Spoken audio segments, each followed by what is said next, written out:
Watu zaidi ya milioni 25 wameibiwa taarifa zao mtandaoni mwaka huu pekee.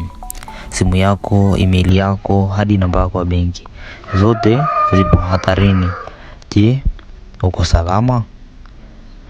Mimi Ojokoda, na leo nitakuonyesha njia 3 rahisi lakini muhimu sana za kujilinda mtandaoni. Hata kama una pesa nyingi, bado una taarifa muhimu za kuibiwa na zinaweza zikadukuliwa na mahackers. Hivyo kama hujasubscribe, subscribe channel hii. Tuanze. Ni njia gani hasa hizo? Tunasema njia ya kwanza ni kuepuka wifi za umma au wifi za bure. Yaani usitumie wifi za bure au za umma bila kuwa na access kwenye VPN.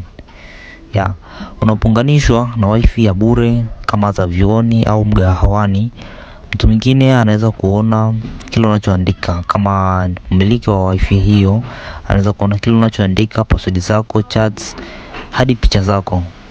Je, solution nini hapa? Solution ni kutumia VPN ambayo itaficha data zako, mfano Sanda VPN ya nyingine nyingi. Njia ya pili, tumia two factor authentication. Unaweza kuwa na password kali lakini huna two factor authentication. Mtu akipata tu anaingia tu kwenye akaunti yako bila kuwa na kikwazo chochote.